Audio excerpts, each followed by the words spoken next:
వివరాలకు వెళ్తే ఢిల్లీ అసెంబ్లీ ఎన్నికల ఫలితాలు తమకు దెబ్బేనని ప్రజల తీర్పును మాత్రం గౌరవిస్తున్నామని ఢిల్లీ ముఖ్యమంత్రి అతిశి అన్నారు. ఢిల్లీ అసెంబ్లీ ఎన్నికల్లో పార్టీ అధినేత అరవింద్ కేజ్రీవాల్, మనీష్ సిసోడియా, సత్యేందర్ జైన్, అదేవిధంగా సౌరభ్ భరద్వాజ్ వంటి కీలక నేతలు ఓటమి పాలయ్యారు. అయితే ఆమ్ ఆద్మీ పార్టీ ముఖ్య నేతల్లో అతిశి మాత్రమే విజయం సాధించారు. కల్కాజీ స్థానం నుండి ఆమె సమీప బీజేపీ అభ్యర్థిపై గెలుపొందారు. తన గెలుపు నేపథ్యంలో ఆమె మీడియాతో మాట్లాడారు. ఎన్నికల ఫలితాలు తమకు తీవ్ర నిరాశ కలిగించాయని అన్నారు. ఈ ఎన్నికల్లో తాను గెలిచానని, కానీ సంబరాలు చేసుకునే సమయం మాత్రం కాదన్నారు. తనపై విశ్వాసం ఉంచి గెలిపించిన కల్కాజీ ప్రజలకు ధన్యవాదాలు తెలిపారు. బీజేపీపై తమ పోరాటం కొనసాగుతుందన్నారు. सबसे पहले तो मैं कालकाजी विधानसभा की जनता का धन्यवाद करना चाहती हूँ, जो उन्होंने मुझ पे भरोसा दिखाया। मैं अपनी पूरी टीम का धन्यवाद करना चाहती हूँ, जिन्होंने बाहुबल, गुंडागर्दी, मार पिटाई का सामना भी करते हुए जमीनी स्तर पे मेहनत करी और जनता तक पहुँचे। बाकी दिल्ली की जनता का जनादेश है, हमें जनादेश स्वीकार है। ये मैं अपनी सीट जीती हूँ, लेकिन ये जीत का समय नहीं है, ये जंग का समय ही है। भारतीय जनता पार्टी के खिलाफ, उनकी तानाशाही और उनकी गुंडागर्दी के खिलाफ। आम आदमी पार्टी हमेशा गलत के खिलाफ लड़ती आई है और हमेशा गलत के खिलाफ लड़ती रहेगी। ये जरूर एक सेटबैक है, लेकिन आम आदमी पार्टी का संघर्ष दिल्ली के लोगों के लिए, देश के लोगों के लिए कभी खत्म नहीं होगा। రాష్ట్రంలో పారిశ్రామిక అభివృద్ధిని ప్రోత్సహించి తెలంగాణ యువతకు ఉపాధి కల్పించడమే ప్రజా ప్రభుత్వ లక్ష్యమని మంత్రి దుద్దిల శ్రీధర్ బాబు స్పష్టం చేశారు. రాష్ట్రంలో మరో 500 కోట్లు పెట్టుబడి పెట్టేందుకు సెంటిలియన్ నెట్వర్క్కు చెందిన హెచ్సి రోబోటిక్స్ ముందుకొచ్చిందని వివరించారు. ఆ వివరాలను కంపెనీ ప్రతినిధులతో కలిసి సచివాలయంలో నిర్వహించిన సమావేశంలో వెల్లడించారు. హైదరాబాద్ ప్రధాన కార్యాలయంగా సెంటిలియన్ నెట్వర్క్, హెచ్సి రోబోటిక్స్ 9 దేశాల్లో drone technology, drone software, telecommunication, robotics, విమాన రక్షణకు సంబంధించిన సాఫ్ట్వేర్ అభివృద్ధితో పాటు పలు రంగాల్లో సేవలు అందిస్తూ 2000 మందికి ఉపాధి కల్పిస్తుందన్నారు. ఏ విధంగానైతే రాష్ట్ర ప్రభుత్వ విధానాలు ఆ విధమైన కాన్ఫిడెన్స్, ట్రస్ట్ కలిగించే ప్రయత్నంలో ముందుకు నడుస్తూ ఉన్నాము. మరి వారు మాపై నమ్మకంతో ముందుకు వస్తూ ఉన్న తరుణంలో మరి పెద్ద ఎత్తున వారిని కూడా ప్రోత్సాహం చేస్తాం. ఇంకా కూడా నేను వారిని అనేక సందర్భాల్లో కోరినాం. ద్వితీయ శ్రేణి, తృతీయ శ్రేణి నగరాల్లో కూడా వారి కార్యాలయాలు ఏర్పాటు చేసుకోవాలని. దాని భాగంలోనే ఈరోజు తృతీయ శ్రేణి నగరం దాటి కూడా గ్రామీణ ప్రాంతంలో ఒక కార్యాలయాన్ని ఏర్పాటు చేసుకొని వారు ఇప్పుడు నడిపిస్తూ ఉన్నారు కార్యక్రమాలు. చాలా సంతోషం. అలానే ఈరోజు రాష్ట్రంలో నలుమూలల ఎక్కడైతే ఇన్ఫ్రాస్ట్రక్చర్, అదేవిధంగా వారికి కావలసిన ఇన్ఫ్రాస్ట్రక్చర్ ఎక్కడైతే ఉందో అక్కడ కూడా మీరు కార్యాలయాలను ఏర్పాటు చేసుకొని ద్వితీయ శ్రేణి, తృతీయ శ్రేణి గ్రామీణ ప్రాంతంలో ఉన్న టాలెంట్ను కూడా మీరు ఉపయోగించుకొని ఆ ప్రాంత వాసులకు కూడా ఉపాధి కల్పించే కార్యక్రమం చేయాలని ప్రభుత్వం తరఫున వారిని కోరటం జరిగింది. నేను ఇప్పుడు మరి కంపెనీకి సంబంధించిన ఎండి గారు, ఈ సెంటిలియన్ నెట్వర్క్స్ అని హెచ్సి రోబోటిక్స్ సంబంధించిన ఎండి గారు, మరి వెంకట్ చుండి గారు, అదేవిధంగా దాంట్లో భాగస్వాములుగా ఉన్న మరి రాధా కిషోర్ గారు, ఇతరులకు కూడా మా ప్రభుత్వం తరఫున మరి హెచ్సి రోబోటిక్స్ అండ్ సెంటిలియన్ నెట్వర్క్ సంబంధించిన మిత్రులందరికీ హృదయపూర్వకంగా 9 కంట్రీస్కి 9 మనం వెళ్ళగలిగాము. అక్కడ మన ఆపరేషన్ స్టార్ట్ చేసాము, రన్ చేస్తున్నాము. దానికి ఎక్సలెంట్ సపోర్ట్ మనకి తెలంగాణ గవర్నమెంట్ నుంచి వస్తుంది. రేవంత్ రెడ్డి గారి ప్రభుత్వం కానివ్వండి, శ్రీధర్ గారి నేతృత్వం కానివ్వండి, మనకి ఫుల్ ఫ్లెడ్జ్ సపోర్ట్ మనకి ఎప్పుడు అందుతోంది. ఈ సంవత్సరం ఆల్మోస్ట్ 500 పీపుల్ని మనం యాడ్ చేసుకున్నాము. ఈరోజు మన స్ట్రెంగ్త్ ఆల్మోస్ట్ 2000 మంది ఎంప్లాయీస్ ఉన్నారు కంపెనీలో. అదేవిధంగా మాకు నెక్స్ట్ 2-3 ఇయర్స్లో ఆల్మోస్ట్ మా managing director and CEO Venkat Chundi గారు చెప్పినట్టుగా ఆల్మోస్ట్ 3000 పీపుల్ నెక్స్ట్ 3 ఇయర్స్లో యాడ్ చేయడానికి మనం ప్రయత్నం చేస్తున్నాం. వీటి అన్నింటిలోనూ ఏరోస్పేస్ ఇంజనీరింగ్ కానీ, టెలికామ్ ఇంజనీరింగ్ కానీ, ఇంకా అంటే ఏదైతే నిష్ సెక్టర్స్ ఉన్నాయో, ఏదైతే ఫ్రాంటియర్ టెక్నాలజీస్ ఉన్నాయో వాటిల్లో కూడా మనము వెళ్తున్నాం ముందు. ఏఐ కానీ, రోబోటిక్స్ కానీ, మెషిన్ లెర్నింగ్ ఇలాంటి ఏరియాస్లో we are actually doing lot of work. అది తొందరలో మన దగ్గర నుంచి వచ్చే కొత్త ఇన్నోవేషన్స్ తొందరలో మీ అందరికీ తెలుస్తాయి. అవి not only for the Telangana government, not only for the Indian government, but world over అంటే మన ఏరోస్పేస్ ఇండస్ట్రీస్కి, ఎయిర్ సేఫ్టీకి చాలా ఉపయోగపడే ఇన్స్ట్రుమెంట్స్ మనం తయారు చేస్తున్నాం. అలాగే మన కంపెనీ హెచ్సి రోబోటిక్స్ డిఫెన్స్ ఇన్నోవేషన్స్లో డిఫెన్స్ ఐడెక్స్ ఛాలెంజ్ విన్నరు. అది చాలామంది తెలిసే ఉంటుంది. మేము ఇండియన్ నేవీకి కొన్ని ఇన్నోవేటివ్ ప్రొడక్ట్స్ తయారు చేస్తున్నాము. అవి కూడా మేము తొందరలో మీ ముందుకు వస్తాము. మళ్ళీ తొందరలోనే కలుద్దాం. Thank you so much. తెలంగాణలో ఎమ్మెల్సీ ఎన్నికలు సమీపిస్తున్న తరుణంలో బీజేపీ తెలంగాణ రాష్ట్ర శాఖ వ్యూహ రచనలో నిమగ్నమైంది. ఈ సందర్భంగా హైదరాబాద్లోని గోల్కొండ హోటల్లో కేంద్ర మంత్రి, అదేవిధంగా బీజేపీ తెలంగాణ రాష్ట్ర అధ్యక్షులు కిషన్ రెడ్డి అధ్యక్షతన పార్టీ ఎమ్మెల్యేలు, ఎమ్మెల్సీలు, ఎంపీలు, అభ్యర్థులు, అదేవిధంగా కీలక నేతలతో సమావేశం నిర్వహించారు. మెదక్, ఆదిలాబాద్, నిజామాబాద్, కరీంనగర్ పట్టభద్రుల ఎమ్మెల్సీ ఎన్నికలు, వరంగల్, ఖమ్మం, నల్గొండ టీచర్స్ ఎమ్మెల్సీ ఎన్నికల్లో భారతీయ జనతా పార్టీ అభ్యర్థుల గెలిపే లక్ష్యంగా ఎన్నికల వ్యూహ రచన రూపొందించేలా ప్రచార కార్యాచరణపై సమగ్రంగా చర్చించారు. పార్టీ ప్రణాళిక, భవిష్యత్ కార్యాచరణపై సుదీర్ఘంగా చర్చించారు. అదేవిధంగా తెలంగాణ రాష్ట్రంలో కాంగ్రెస్ ప్రభుత్వ వైఫల్యాలను ప్రజల పక్షాన ఎండగడుతూ కాంగ్రెస్ సర్కార్ మోసాలను ప్రజలకు వివరించేలా ప్రచారాన్ని ఉధృతం చేయడంపై ప్రధానంగా దృష్టి సారించారు. అక్రమ దందాలకు పాల్పడుతున్న ఆమ్ ఆద్మీ పార్టీని ఢిల్లీ ప్రజలు చీపుర్ను చీకొట్టి ఊడ్చిపారేశారని కేంద్ర హోంశాఖ సహాయక మంత్రి బండి సంజయ్ కుమార్ అన్నారు. ఢిల్లీ మాదే, తెలంగాణ సహా దేశంలోని అన్ని రాష్ట్రాల్లోనూ ప్రభుత్వాలను ఏర్పాటు చేయబోతుంది బీజేపీనే అని, ఇక్కడ 3 ఎమ్మెల్సీ స్థానాలను గెలుచుకోబోయేది కూడా బీజేపీనే అని ధీమా వ్యక్తం చేశారు. కేసులో జైలుకున్న వ్యక్తి, అక్రమ సంపాదన జైలుకున్న వ్యక్తి, అక్రమ దందాలు జైలుకున్న వ్యక్తి వాళ్ళ రాష్ట్ర ప్రజలు ఏ విధంగా పాలిస్తారనే విషయాన్ని వాళ్ళ ప్రజలు గమనించారు. కాబట్టి మాకు జైలు రాజ్యం మాకొద్దు, మాకు ప్రజాస్వామ్యంగా పాలన కాలేదు. ఒక నీతి నిజాయితీ వంతున్నటువంటి నరేంద్ర మోడీ గారి నేతృత్వంలో ఈ దేశంలో ఏ విధంగా నీతివంతమైన పాలన జరుగుతుందో, ప్రజాస్వామ్యంగా పాలన జరుగుతుందో అటువంటి పాలన ఢిల్లీలో రావాలని చెప్పి ప్రజలందరూ ఆలోచిస్తారు. అందుకే చీపురుతో మొత్తం ఊడ్చి సాఫ్ చేసినటువంటి పరిస్థితి అలా ఢిల్లీలో చూస్తున్నాం. వారు వన్ సైడ్ విధంగా ఇలా భారతీయ జనతా పార్టీకి అనుకూలంగా ఇలా ఫలితాలు వస్తున్నాయి. తప్పకుండా నరేంద్ర మోడీ గారి నాయకత్వంలో, జేపీ నడ్డా గారి ఆధ్వర్యంలో, అమిత్ షా గారి యొక్క సూచనల మేరకు దేశవ్యాప్తంగా అన్ని రాష్ట్రాల్లో అతి త్వరలో భారతీయ జనతా పార్టీ ప్రభుత్వం ఏర్పడబోతుంది. ఎమ్మెల్సీ ఎన్నికలు కూడా మాయే. ఇక్కడ కూడా మేధావి వర్గానికి అప్పీల్ చేస్తా ఉన్నా, ఉపాధ్యాయులకు అప్పీల్ చేస్తా ఉన్నా, నిరుద్యోగ యువతకు అప్పీల్ చేస్తా ఉన్నా. ఎమ్మెల్సీలో ప్రశ్నించేది భారతీయ జనతా పార్టీ. అధికార పార్టీకి ఓటేస్తే ప్రశ్నించి సస్పెండ్ చేస్తారు పార్టీకి వెళ్ళి. ఇలా ప్రశ్నించేది భారతీయ జనతా పార్టీ. కాబట్టి ప్రశ్నించేటువంటి భారతీయ జనతా పార్టీకి, పోరాటం చేసే భారతీయ జనతా పార్టీకి, మీకోసం ఉద్యమించే భారతీయ జనతా పార్టీ అభ్యర్థులైనటువంటి ఎమ్మెల్సీలో ఈ 3 ఎమ్మెల్సీలో భారతీయ జనతా పార్టీ గెలిపించండి. ఢిల్లీ మేధావి వర్గం ఏ విధంగా మంచి నిర్ణయం తీసుకుందో అదే నిర్ణయాన్ని తెలంగాణ రాష్ట్రంలోని 3 ఎమ్మెల్సీ ఎన్నికల ప్రాంతంలో మేధావి వర్గము ఇలా ఆలోచించి మీ ఓటును వేసుకొని ఢిల్లీ మాదే, ఇక్కడ 3 ఎమ్మెల్సీలు మాయే. తెలంగాణ బలం, గలం, దళం ఎప్పటికైనా గులాబీ పార్టీనేనని బీఆర్ఎస్ కార్యనిర్వాహక అధ్యక్షుడు కేటీఆర్ అన్నారు. సిర్పూర్ కాగజ్ నగర్ నియోజకవర్గ నేతలు, కార్యకర్తలతో తెలంగాణ భవన్లో సమావేశమయ్యారు. 8 సీట్లు కాంగ్రెస్ గెలిచింది, 8 సీట్లు బీజేపీ గెలిచింది పార్లమెంట్లో. కానీ తెలంగాణకు వచ్చింది ఏంది? తెలంగాణ విషయంలో మాత్రం 8 + 8 ఎంత? 0. 8 మంది వాళ్ళు, 8 మంది వీళ్ళు. జోగి రాసుకుంటే బూడిద రాలిందని మన్నంలో ఒక 5-6 ఉంటే పార్లమెంట్లో మన ఇలా నిన్న పాలమూరు రంగారెడ్డి ఎత్తిపోతల పథకానికి మేము జాతీయ హోదా ఇయ్యం అని చెప్పేసింది కేంద్ర ప్రభుత్వం. ఇవాళ 8 మంది వాళ్ళు, 8 మంది వీళ్ళు. కానీ ఒక్కరు నోరు మెదిపినరా? కేంద్ర బడ్జెట్లో రూపాయి రాలే, ఒక్కరు నోరు మెదిపినరా? కానీ అదే గులాబీ దండు అక్కడ ఉంటే, అదే ఆర్ఎస్ ప్రవీణన్ లాంటి ఎంపీ అక్కడ ఉంటే ఎట్లుంటుండే?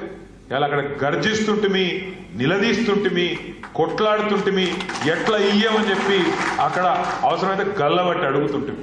ఓ గది తెలంగాణ గలం, తెలంగాణ బలం, తెలంగాణ దళం, మన గులాబీ జెండా, గులాబీ కండువ.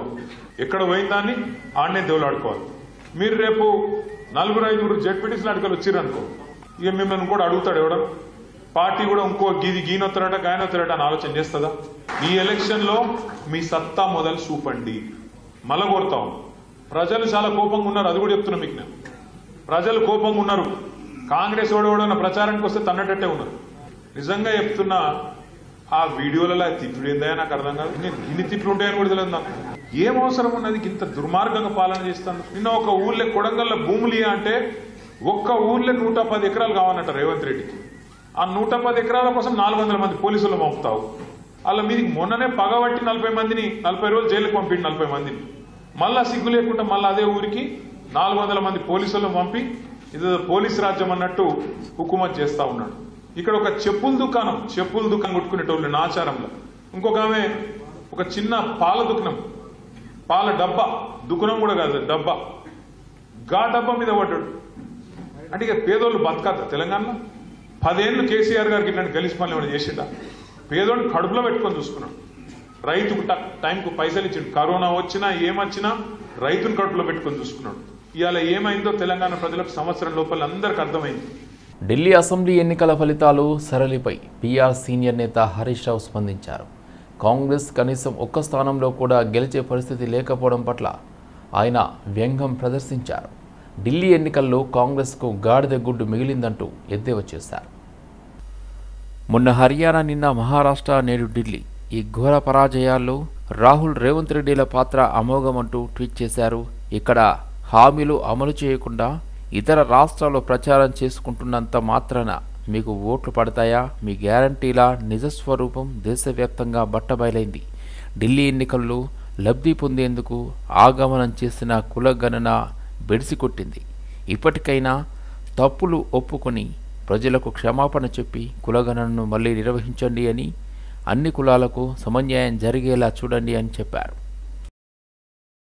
రీసర్వే నిర్వహించి పద్మశాలీల లెక్కలను పక్కాగా తేల్చాలని తెలంగాణ రాష్ట్ర పద్మశాలి సంఘం ప్రభుత్వాన్ని డిమాండ్ చేసింది. సోమాజిగూడ ప్రెస్ క్లబ్లో ఏర్పాటు చేసిన సమావేశంలో అధ్యక్షులు వి రాజకుమార్ అన్నారు. ప్రభుత్వం చూపించిన తమ సామాజిక వర్గ లెక్కలు వాస్తవానికి విరుద్ధంగా ఉన్నాయని ఆవేదన వ్యక్తం చేశారు. రాష్ట్రం మొత్తం పద్మశాలీలు కేవలం 11 లక్షలు మాత్రమే ఉన్నారని చెప్పడం విడ్డూరమని మండిపడ్డారు. సుమారు 30 లక్షల పైచిలుకు పద్మశాలీల జనాభా ఉంటుందని అన్నారు. జీవనోపాధి కోసం ఇతర ప్రాంతాలకు తరలిపోయిన వారిని కూడా లెక్కిస్తే మరింత పెరుగుతుందన్నారు. ఇక్కడ వచ్చిన మీడియా మిత్రులందరికీ నా హృదయపూర్వక నమస్కారాలు తెలియజేస్తూ, ఈ మన తెలంగాణ రాష్ట్ర ప్రభుత్వం కులగణలో మా పద్మశాలి సంఘం ద్వారా ఏదైతే పరిశీలించినామో ఆ పరిశీలనలో 30 లక్షల జనాభాను 11 లక్షలకు తీసుకొచ్చారు. ఏదైతే 2011, 2014లో జరిగిన సర్వేలో 14 లక్షల జనాభాను చూపించారు. ఇప్పుడు ప్రస్తుతం అదే 12 లక్షలు చూపించారు. 2014 నుండి 2025 వరకు 12 లక్షల నుంచి 14 లక్షల నుంచి 12 లక్షలు అయింది తప్ప మరి ఈ 14 సంవత్సరాల్లో అసలు మా పద్మశాలీలు పెరగలేదా లేదా ఎక్కడైనా పోయారా? అది అర్థం కాకుండా ఉంది. ఇది లోపభూయిష్టమైన సర్వే. దీన్ని మేము పూర్తిగా ఖండిస్తున్నాం. ఈ సర్వేను మళ్ళీ రీసర్వే చేయాలని ప్రభుత్వానికి మేము మనస్ఫూర్తిగా విన్నతి చేసుకుంటున్నాం. దీని ద్వారా మాకు ఆర్థికంగా, రాజకీయంగా, తర్వాత విద్యాపరంగా ఎన్నో మాకు వచ్చే లాభాలని మేము దాన్ని పూర్తిగా హరించుకుపోతాం. మా సమాజానికి మా ద్వారా మేమేం మేలు చేయలేని పరిస్థితికి మాకు ఏర్పడుతుంది. కాబట్టి దయచేసి ఇట్టి సర్వేను రీసర్వే చేసి మా కుల బంధువులందరికీ మా కులానికి న్యాయం చేయాలని మీకు మనస్ఫూర్తిగా తెలియజేస్తున్నాను. దాంట్లో నిజమైనటువంటి ఇప్పుడు నేను ఇంతకుముందే మాట్లాడినటువంటి సర్వేలో ఏమన్నంటే కులగణన కాకుండా కులగణన అంటే పద్మశాలి వాళ్ళు ఎంతమంది ఉన్నారు అంటే 11 లక్షలు 12 లక్షలు చూపిస్తుంది. అది అన్యాయమైన విషయం. 2014-15 14 లక్షలు 10 లక్షలు చూపిస్తే ఇప్పుడు 12 లక్షలు 11 లక్షలు అంటే కిందికి దిగుతుందా పైకి పోతుందా? తర్వాత 11 ఏళ్ళ తర్వాత ఇప్పుడు 11 తర్వాత మా ఉద్దేశం చెప్తున్నా, దాదాపుగా అప్పుడే తప్పు జరిగింది, తక్కువ జనాభా చూపిస్తున్నారని మేము అప్పుడే అన్యాయం అని అనుకుంటే ఇప్పుడు ఇంకా పూర్తిగా అన్యాయం చేస్తాం. అంటే పద్మశాలి కులాన్ని అనగదొక్కడానికి మాత్రమే ఇది పనిచేస్తున్నట్టు కనబడుతుంది. మేము దాదాపుగా 30 లక్షలు, దాదాపు 28 నుంచి 30 లక్షల జనాభా ఎట్టి పరిస్థితిలో ఉన్నది. ఆ కులగణాలను నేను చెప్తున్నా, నేను కూడా అన్న కులగణాల మా కుటుంబాలే లేవు. అంటే ఎంతమంది కులాలు? ఇప్పుడు మాకు నోటుకున్నటువంటిదే దాదాపుగా మీరు అన్నట్టుగా 20-30 లక్షల జనాభా ఏడు ఉంటుంది, ఏ జిల్లాలో ఎంతమంది ఉన్నారని మేము చెప్పగలుగుతాం. ఇవాళ సిద్దిపేట జిల్లాలో ఎంతమంది, సిరిసిల్ల జిల్లాలో ఎంతమంది ఉన్నారు, తర్వాత అదే గద్వాల్లో ఎంతమంది ఉన్నారు, వరంగల్ ఎంతమంది, హన్మకొండలో ఎంతమంది, ఈ లక్షల మందిని తీసుకొచ్చి ఒకటే 11 లక్షలు 12 లక్షలు చూపిస్తే ఒక 5-6 జిల్లాల జనాభాను చూపిస్తున్నారు. ఇలా 33 జిల్లాలు ఉన్నాయి. ఒక్కొక్క కాన్స్టిట్యున్సీలో 40 ఓట్లు 40,000 ఓట్లు, సిరిసిల్ల కాన్స్టిట్యున్సీలో 88,000 పద్మశాలి ఓటర్స్ ఉన్నారు. మరి దానిలో ఓటర్లు ఉంటే మరి జనాభా ఏ విధంగా చూపించారు? కేంద్ర ప్రభుత్వం నుండి రాష్ట్రానికి రావాల్సిన 15,000 కోట్ల నిధులు వచ్చేలా కృషి చేయాలని పార్లమెంటు సభ్యులకు ఉప ముఖ్యమంత్రి మల్లు భట్టి విక్రమార్క దిశానిర్దేశం చేశారు. ఇటీవల కేంద్ర ప్రభుత్వం ప్రవేశపెట్టిన 2025-26 బడ్జెట్లో సెంట్రల్లీ స్పాన్సర్డ్ స్కీమ్ అన్ని రాష్ట్రాలకు కలిపి 5.50 లక్షల కోట్లు రావాల్సి ఉందని, అందులో తెలంగాణకు రావాల్సిన వాటా నిధులు 15,000 కోట్లు ఉన్నాయని ఎంపీలకు తెలిపారు.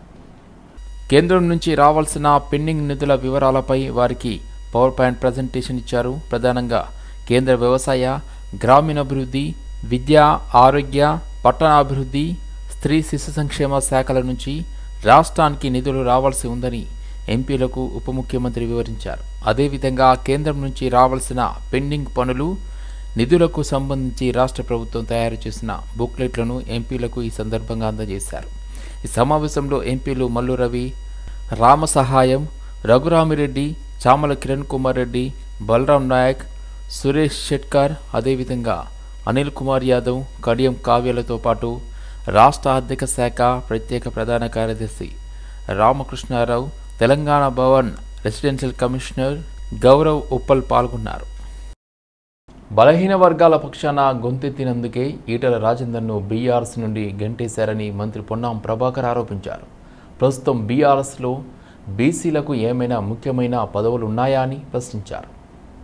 హనుమకొండ జిల్లా భీమదేవరపల్లి మండలం ముల్కనూరులో పెద్దమ్మ తల్లి విగ్రహ ప్రతిష్టాపన కార్యక్రమంలో మంత్రి పాల్గొన్నారు. అమ్మవారికి ప్రత్యేక పూజలు నిర్వహించారు.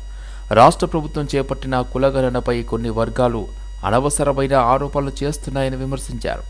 బీసీల సంక్షేమం కోసం తమ ప్రభుత్వం కృషి చేస్తుందని, ఈ అంశంపై అసెంబ్లీలో చర్చకు సిద్ధమని వెల్లడించారు. ఆనాడు బీసీల శాతం 51 ఉండే, ఇలా తగ్గిందని ఆ 51% ఉందని శాసనసభలో పెట్టిండ్రా, కేబినెట్ అప్రూవ్ చేసిండ్రా, ప్రజల ముందు ఉంచిండ్రా, దాని మీద 51% నిధులు కేటాయించిండ్రా, 51% రిజర్వేషన్లు ఇచ్చిండ్రా. ఇది సూటి ప్రశ్న. వాళ్ళ బలహీన వర్గాల గొంతెత్తి నేను కూడా హిస్సేదార్ అన్నాడు గంతే. రాజేందర్ మెడలు బట్టి బయటకు చూశారు. ఆయన ఓడగొట్టడానికి ఎన్ని రకాల కుట్రలు చేశారో చూశారు.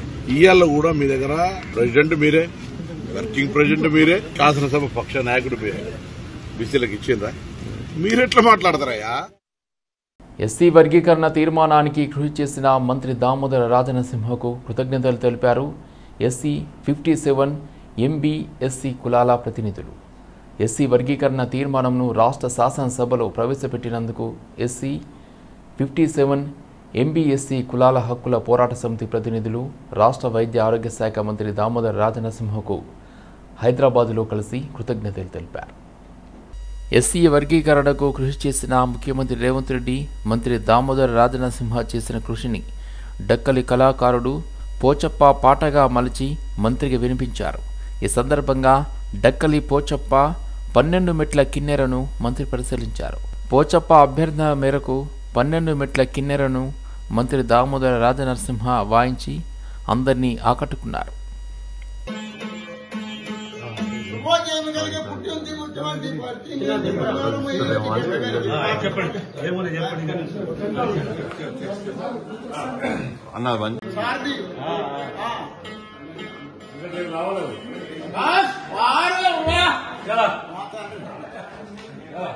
కళ్యాణలక్ష్మి షాదీ ముబారక్ చెక్కులు పంపిణీ చేస్తుంటే ప్రజలు తులం బంగారం అడుగుతున్నారని, కాంగ్రెస్ ఎన్నికల హామీ మేరకు తులం బంగారం ఇవ్వాలని ప్రభుత్వాన్ని కోరారు ఖైరతాబాద్ ఎమ్మెల్యే దానం నాగేందర్. తులం బంగారం విషయం సీఎం రేవంత్ రెడ్డి దృష్టికి తీసుకెళ్తానని, తులం బంగారం వచ్చేలా చేస్తానని హామీ ఇచ్చారు. తానెప్పుడు ప్రజల పక్షానే ఉంటానని తెలిపారు. 50 నుంచి 80 గజాల్లో పేదలు ఇల్లు కట్టుకుంటే వారిని ఇబ్బంది పెట్టవద్దని తహసీల్దార్లను కోరుతున్నానని వెల్లడించారు. లక్ష్మి షాదీ ముబారక్ చెక్కులు పంపిణీ చేయడం జరిగింది. దీంట్లో మా జూబ్లీ హిల్స్ కార్పొరేటర్ వెల్లంది వెంకటేష్ గారు, అదేవిధంగా మాజీ కార్పొరేటర్ గారు మన భారతీ నాయక్ గారు, మన మామిడి నరసింహరావు గారు, డివిజన్ అధ్యక్షులు, మా తహసీల్దార్ గారు అనితారెడ్డి గారు, బెనిఫిషియరీస్ అందరికి కూడా ఈ చెక్కులు పంపిణీ చేయడం జరిగింది. ఇంకా కొన్ని సమస్యలు ఉన్నాయి, రేషన్ కార్డులు కానీ లేకపోతే తులం బంగారం విషయం కానీ ఇప్పుడే మా కార్పొరేటర్ గారు చెప్పారు కాబట్టి అది కూడా పరిశీలనలో ఉంది. రావాలని మాకు కూడా ఆకాంక్ష, చేయాలని. మేము ఎప్పుడు ప్రజల పక్షాన ఉండేటువంటి వాడిని, ప్రజల పక్షాన ప్రజల యొక్క వాణి వినిపించేవాడిని. మీరు చూశారు హైడ్రా సంబంధం కూడా ఇస్తే నేను ఫస్ట్ గలం విప్పిన వాడిని నేనే. ఎందుకంటే పేద ప్రజలు ప్రభుత్వంతో ఆశించేది ఏంటంటే ప్రభుత్వంతో మాకు రక్షణ కలగాలని కోరుకుంటారు. కాబట్టి అది మా డిమాండ్. ఎప్పటికీ అధికారం ఉన్నామా లేదా అనేది క్రైటీరియా కాదు, మా డిమాండ్. ఎందుకంటే పేద ప్రజలు ఎప్పుడు మరి అధికారంలో ఉండే పార్టీకి అండగా ఉంటారు, వాళ్ళని కాపాడుకునే బాధ్యత. కాబట్టి మరి మన తులం బంగారం విషయంలో కూడా తప్పకుండా ఈ విషయాన్ని నేను ముఖ్యమంత్రి గారి దృష్టికి తీసుకెళ్తా. ఎందుకంటే ఎన్నికల్లో ఇచ్చినటువంటి హామీని నిలబెట్టేటువంటి బాధ్యత ఉంటుంది కాబట్టి. అదే కాకుండా మరి ఈరోజు కొత్త రేషన్ కార్డుల విషయంలో ప్రజలు ఇబ్బంది పడకుండా మీ సేవ ద్వారా మరి అందులో మీ సేవలో మీ పేర్లు పొందుపరుచుకొని, అదేవిధంగా అందులో డిలీషన్స్ కానీ అడిషన్స్ కానీ లేకపోతే ఇంకా అందులో మార్పులు చేర్పులకు కూడా ఒక వెసులుబాటు కల్పించారు. కాబట్టి ఆ మీ సేవ ద్వారా మీ రేషన్ కార్డులు తీసుకోవాలని, ఎవరైతే బిలో పవర్టీ లైన్లో తెల్ల రేషన్ కార్డులు తీసుకుంటే వాళ్ళందరికీ కూడా ఇచ్చేటువంటి కార్యక్రమం. కానీ త్వరలోనే రోడ్ నెంబర్ 46లో నిర్మాణంలో ఉన్నటువంటి దీనికి బడ్జెట్ మొన్న రిలీజ్ చేయించడం జరిగింది. ఆ డబుల్ బెడ్రూమ్లు నేను, వెంకటేష్ గారు, మేము నరసింహరావు గారు అందరం కలిసి ఆ లబ్ధిదారులకు మళ్ళీ రీఅలాట్మెంట్ 3500 ఇళ్ళు ఇస్తున్నారు. అందులో ఎక్కడెక్కడైతే అవకాశం ఉంటే అక్కడ, లేకపోతే ప్రభుత్వ స్థలం ఎక్కడెక్కడ ఉందో అక్కడ ఆ స్థలం కూడా ఇప్పించేటువంటి కార్యక్రమంలో భాగంగా మేము చేస్తా ఉన్నాం. నేను మొన్ననే ఎంఆర్ఓ గారితో చెప్పాను, 100 గజాలు 50 గజాలు ఎవరైనా కట్టుకుంటుంటే మీరు ఇబ్బంది పెట్టొద్దు. ప్రభుత్వంలో మరి ఎన్నికల్లో చెప్పారు కాబట్టి ప్రభుత్వ స్థలంలో ఉంటే వాళ్ళు రెగ్యులరైజ్ చేయాలని, అలాంటివి ఉన్నాయి కూడా మేము రెగ్యులరైజ్ చేస్తాం. Thank you. Corporator Samala Hema Metibavi ప్రాంతంలో వాటర్ వర్క్స్ అధికారులతో కలిసి పర్యటించారు. స్థానికుల ఫిర్యాదు మేరకు ప్రతిరోజు రెగ్యులర్గా డ్రైనేజీ ఓవర్ఫ్లో అవుతుందని కార్పొరేటర్ డాక్టర్ సామల హేమ దృష్టికి తీసుకురాగా స్పందించిన ఆమె ఆ ప్రాంతంలో అధికారులతో పర్యటించి డ్రైనేజీ లైన్ను పరిశీలించి సమస్యను గుర్తించారు. న్యూ డ్రైనేజీ లైన్కి ప్రపోజల్స్ తయారు చేయాలని సూచించారు. వీలైనంత త్వరగా డ్రైనేజీ లైన్ పనులకు నిధులు మంజూరు అయ్యేలా కృషి చేయాలని అధికారులను కోరారు. త్వరగా పనులు పూర్తి చేసి ఓవర్ఫ్లో లేకుండా శాశ్వత పరిష్కారం అయ్యేలా కృషి చేస్తామని ఆమె స్థానికులకు హామీ ఇచ్చారు. హైడ్రా రాష్ట్ర రాజధానిలో కొద్ది రోజులుగా సంచలనంగా మారింది. కబ్జాకారుల గుండెల్లో దడ పుట్టిస్తూ అక్రమ కట్టడాలు నేలమట్టం చేస్తూ ప్రజా ఆస్తుల సంరక్షణే ధ్యేయంగా ముందుకు సాగుతుంది హైడ్రా. తుక్కుగూడ మున్సిపాలిటీలోని సూరం చెరువులో చేపట్టిన అక్రమ నిర్మాణాలను హైడ్రా అధికారులు కూల్చివేశారు.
ముషీరాబాద్లోని హెబ్రోన్ చర్చి పైన ఎమ్మెల్సీ తీన్మార్ మల్లన్న ఆయన అనుచరులతో కలిసి దాడి చేయడాన్ని ఓయూ విద్యార్థి సంఘాలు క్రైస్తవ సంఘాలు తీవ్రంగా ఖండించాయి. ఈ మేరకు ఉస్మానియా యూనివర్సిటీలోని ఆర్ట్స్ కళాశాల వద్ద ప్లకార్డులు పట్టుకుని నిరసన వ్యక్తం చేశారు. చర్చిలో ఆధిపత్యం చెలాయిస్తున్న ఒక వర్గం దగ్గర మల్లన్న డబ్బులు తీసుకుని ప్రార్థన చేస్తున్న క్రైస్తవులపై, పాస్టర్లపై దాడి చేశారని ఆరోపించారు.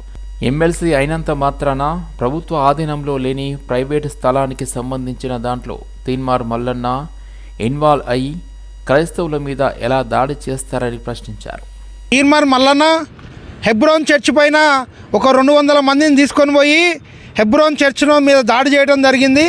ప్రార్థనలు చేస్తున్నటువంటి క్రైస్తవుల మీద ఆ చర్చ్ వివాదంలో ఇన్వాల్వ్ అయ్యి తాళం బలగొట్టి అక్కడ ఉన్న అందరినీ కూడా తీన్మార్ మల్లన్న ప్రైవేట్ సైన్యం మన వారం రోజుల కింద దాడి చేయడం జరిగింది. అందులో ఎవడైతే వీరాచారి ఉన్నాడో వీరాచారి అదేవిధంగా ఆ ట్రస్ట్ ఫామ్ అయ్యి దాదాపు 50 ఏళ్ళు కావస్తూ ఉన్నది. ఆ సందర్భంలో భాగంగా ఆ పాత వాళ్ళందరూ చనిపోయారు. ఎవరైతే ఆ పాస్టర్లు ప్రార్థన చేసుకునే సందర్భంలో తీన్మార్ మల్లన్న ఆయన వాళ్ళ దగ్గర పైసలు తీసుకొని ఎవరైతే ఒత్తాసుగా కొంతమంది తీన్మార్ మల్లన్నకు ఉన్నారో వాళ్ళ దగ్గర కొంత డబ్బులు ఆయన తీసుకొని వాళ్ళ మీద దాడి చేయడం జరిగింది. తీన్మార్ మల్లన్న ఎమ్మెల్సీ అయితే తీన్మార్ మల్లన్న ఆ చర్చి స్థలం ఏదైతే ఉందో అది ప్రైవేట్ స్థలం, అది ప్రభుత్వ ప్రాపర్టీ కాదు. ప్రభుత్వానికి సంబంధం లేని విషయంలో తీన్మార్ మల్లన్న ఇన్వాల్వ్ అయ్యి క్రైస్తవుల మీద దాడి చేసి ఇలా తీన్మార్ మల్లన్నను ఖచ్చితంగా ప్రభుత్వం తీన్మార్ మల్లన్న మీద చర్యలు తీసుకోవాలి. అదేవిధంగా తీన్మార్ మల్లన్నను ఎమ్మెల్సీగా బర్తాబ్ చేయాలని ఓయూ విద్యార్థి సంఘాలుగా అదేవిధంగా క్రైస్తవ విద్యార్థి సంఘాలుగా డిమాండ్ చేస్తూ ఉన్నాం. ఖచ్చితంగా తీన్మార్ మల్లన్నకు బుద్ధి చెప్తాం. ఖచ్చితంగా తీన్మార్ మల్లన్న హెబ్రోన్ సొసైటీకి అదేవిధంగా తెలంగాణలో ఉన్న క్రైస్తవ సమాజానికి సారీ చెప్పాలి. లేదంటే తీన్మార్ మల్లన్న బిడ్డ నీ సంగతి చెప్తామని తెలియజేస్తూ ధన్యవాదాలు తెలియజేస్తాం. చర్చు గోల్కొండ చౌరస్తాలో హెబ్రోన్ చర్చ్ మీద వారం రోజుల కిందట ఈవినింగ్ వచ్చి ప్రార్థన జరుగుతున్న సందర్భంలో డైరెక్ట్ ఆయన ప్రైవేట్ సైన్యం 200 మంది వచ్చి దాడి చేయడం జరిగింది. ఆ హెబ్రోన్ సొసైటీలో ఎవడైతే వీరాచారి ఉన్నారో ఆ వీరాచారి అనే వ్యక్తి దగ్గర ఆయన ఒత్తాసు పుచ్చుకొని ఆయనకు మద్దతుగా కొంతమంది మీద దాడి చేయడం జరిగింది. ఆ వీరాచారి దాదాపు 200 కోట్ల ఫ్రాడ్ కూడా చేయడం జరిగింది. అది ప్రభుత్వం దృష్టికి పోవాలి. ఎవరైతే వీరాచారి ఉన్నాడో ఆయనను కూడా అరెస్ట్ చేయాలి. అదేవిధంగా తీన్మార్ మల్లన్నను కూడా బర్తాబ్ చేయాలని డిమాండ్ చేస్తాం.